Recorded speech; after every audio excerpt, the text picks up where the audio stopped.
everyone! Welcome back to my channel. For those who are new here, welcome. And for those who are here since day one, thank you for staying. Thank you so much. Okay, for today's video, this is just going to be a sit-down video. We are going to talk about the life here in Dubai. The cost of living here in Dubai. Kung gusto mong malaman yung mga detalye na yon, please hit the like button and then subscribe to my channel, and of course, hit the notification bell para lagi kang updated whenever I upload new videos. And of course, comment ka na rin kung meron kang mga tanong, questions, and ideas na tingin mo masasagot ko. Okay, so without further ado, let's get started with the video.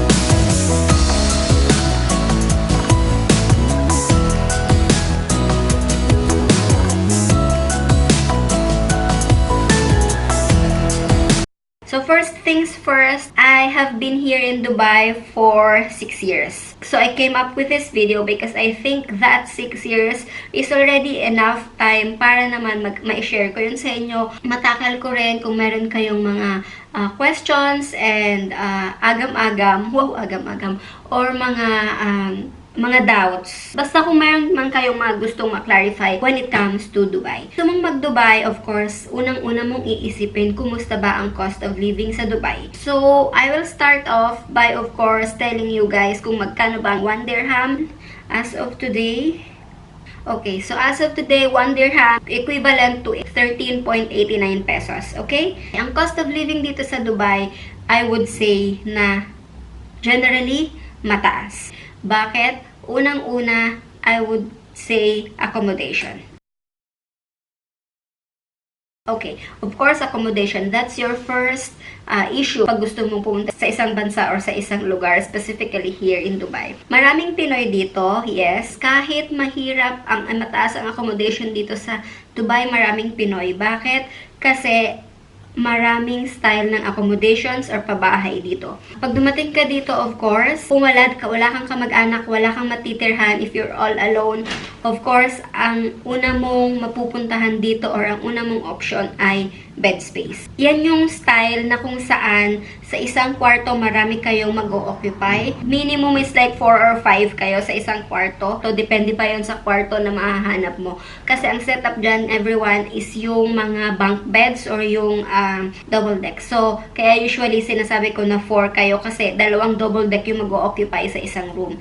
But then, that's the minimum. Kasi there are some rooms here na pwedeng 6 kayo, 8 kayo sa isang kwarto. So, meaning, pwedeng maglagay dyan ng 3 bunk beds, 3 double decks, or hanggang 4 na double decks hanggang ma-occupy or ma-maximize yung buong space na isang kwarto. Price ng isang bed space. Okay, kung bed spacer ka, usually magkaiba rin ang presyo ng nasa upper deck at lower deck. Upper deck, usually nyan 700, and then the lower deck, it could go up until 800 to 900. Another style of accommodation or pabahay here in Dubai, kung medyo naman nakakaluwag-luwag ka sa iyong sarili or kung may sobra ka sa iyong sweldo, another style is partition. Guys, yan yung common na ginagawa dito ng mga couple or magkakapatid or kung sino man yung magkasama sa isang kwarto. Ang partition is like, it's a big room, pwedeng master's bedroom, and then dinivide yan ng may-ari ng bahay, ng landlord or ng landlady,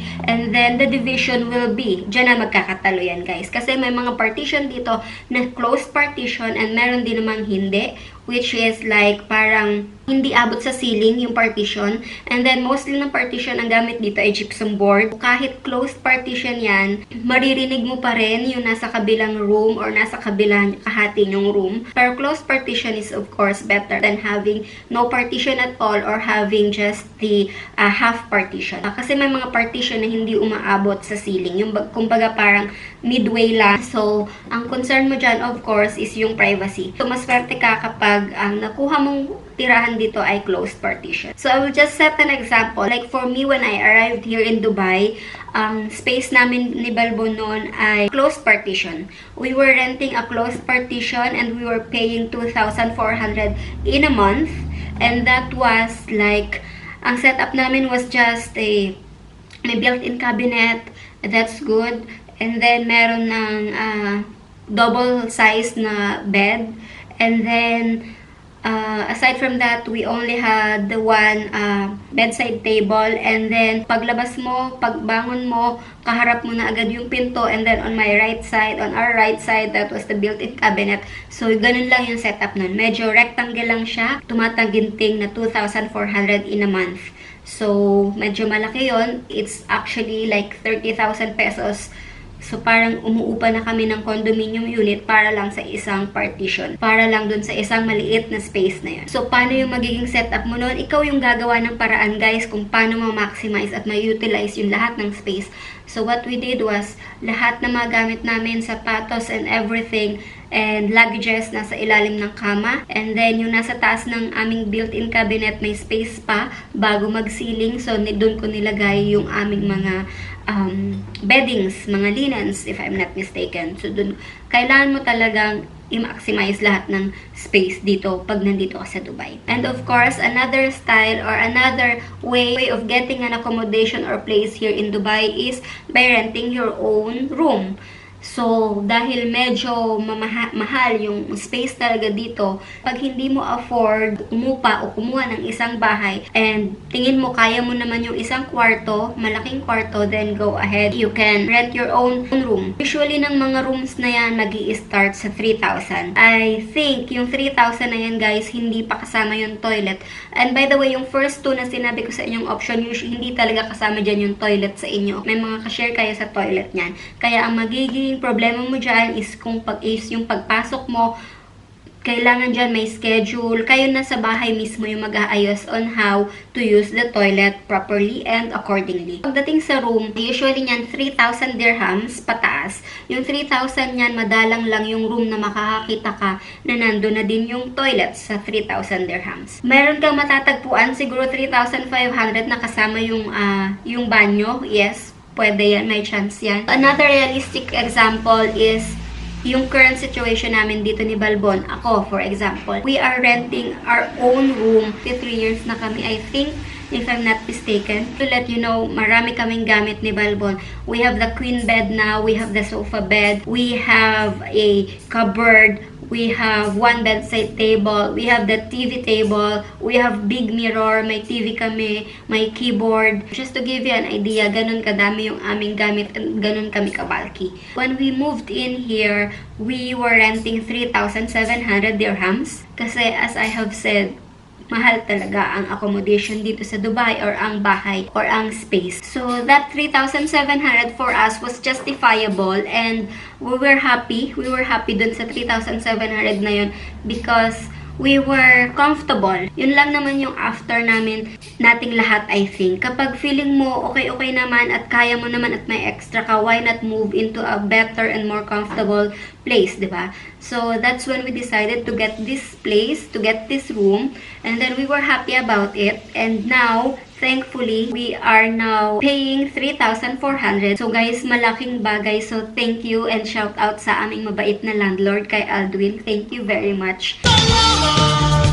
Anyway, that 300 less is a big help para sa ating mga Pinoy. The 3,400 is sobrang maayos na talaga yung lugar na to, komportable, and that's why nagtagal din naman kami dito. Kasama na rin, may banyo na rin kami dito. Kung magtatanong kayo, paano yun? Parang masyadong mahal, parang 40,000 pesos, parang ganun. Why not rent your own house? So that's going to fall down to the fourth option or to the fourth style or way of having a place here in Dubai. So pwede kang umupa dito ng sarili mong bahay if you have the guts, if you have time, if you have all the means. Bakit? Kasi masyadong mahirap maglipat ng bahay dito. Especially kung nagtatrabaho ka din kasi kailangan mo maglaan ng time kapag nag-move out, move in and out. Mahal din ang mga movers dito. So kung tatanungin niyo ako bakit hindi kami nag-rent ng sariling bahay. By the way, the room that we are renting right now is almost